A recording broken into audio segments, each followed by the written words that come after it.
सदा भवति जाहि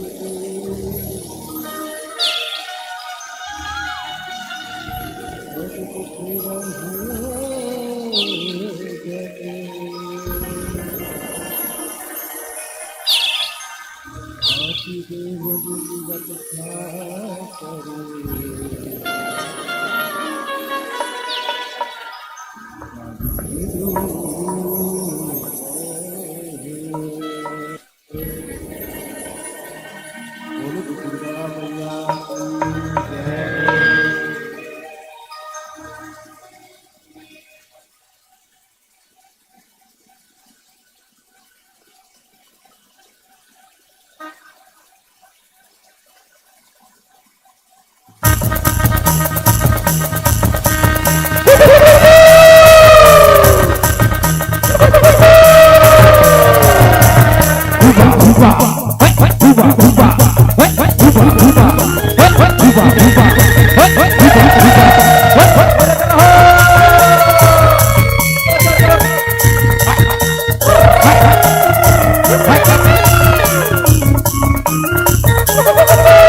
सुना न सर हमारी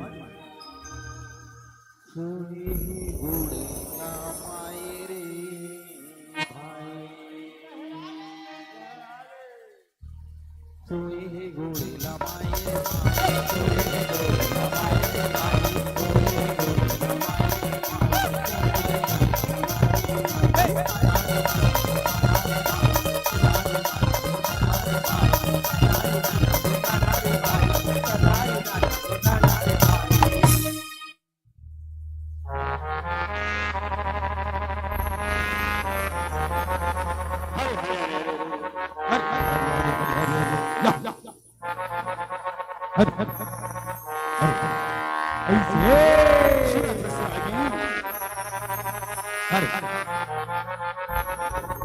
बोलो श्री कृष्ण भगवान की जय।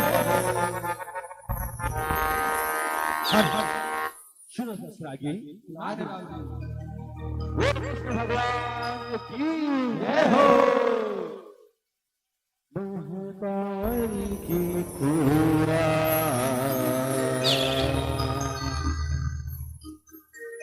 जय हो भक्ति से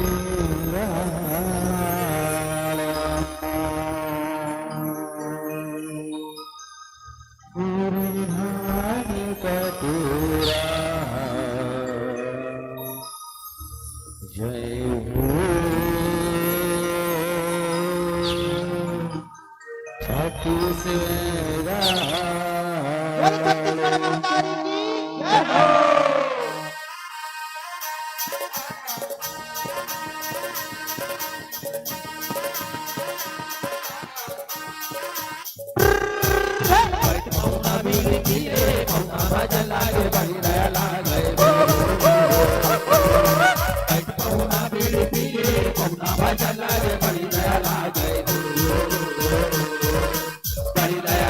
बड़ी दया लागे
बोल दुर्गा मैया की जय हो।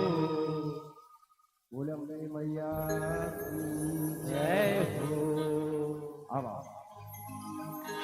डबल पहले छत्तीसगढ़ महतारी के कोना में बसे ये सुखर गांव रावा भाषा थी। जब वो जाए दीदी भाई बहनी मल्ला संग संग लेकर सियान मल्ला और ये अजब करैया वजन समिति ला हमर श्री जय गुहानी साध निर्मल जस झाकी परिवार आदर्श गांव हरिदहर सत सत नमन है। जय जोहारी सीताराम हो आओ संगारी हो। आप मन के बीच में आज जो कथा लेके आए हैं वो कथा है शुंभ निशुंभ रक्त बीज चंड मुंडवार। अगर हमार छाती देखा है गाय बजाए बा कोनो प्रकार की गलती हो ही तो छोटे छोटे लड़का समझ के क्षमा करहूँ क्षमा करहूँ क्षमा करहूँ। बोलो दुर्गा मैया की जय हो।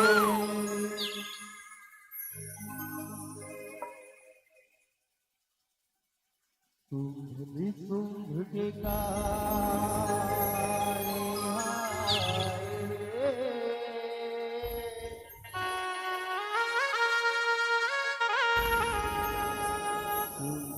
शुंभ के काले हाय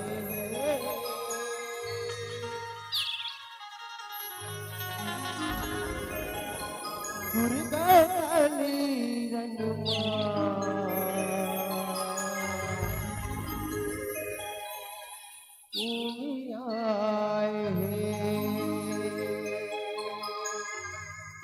बोलो दुर्गा मैया की जय हो।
रक्षा करो प्रभु, रक्षा करो।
ऐसी कौन सी अल्लाह ये माँ आप कहते हो कि बचाओ भोलेनाथ बचाओ, रक्षा करो, ऐसी कौन सी अल्लाह? वाह भोलेनाथ वाह, आप ही बड़ा अच्छा मजाक कर रहे थे। समाधि लगाए आपके नमूने बैठे रहे सब और जान बूझ के कहा तो कैसे काम हो। वाह भोलेनाथ वाह, भोला कहते तो निचट भोला भोलेनाथ निचट भोला, जय हो भोलेनाथ। ये ब्रह्मदेव भले की समाधि लगाए बैठे सबूल सबूल जब तक ये कारण लगी पूछू तब तक लीला के आरंभ कैसे हुए और हिंदुओं को के बाद ओकर लीला के सूत्रधार स्वयं महादेवी है। ओकर बारे में केवल महादेवी ही बता सकती, महादेवी ही बता सकती। जैसे आपसे आज्ञा करूं, प्रणाम भोलेनाथ, प्रणाम प्रणाम।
और महाकाल नारी होकर चढ़ना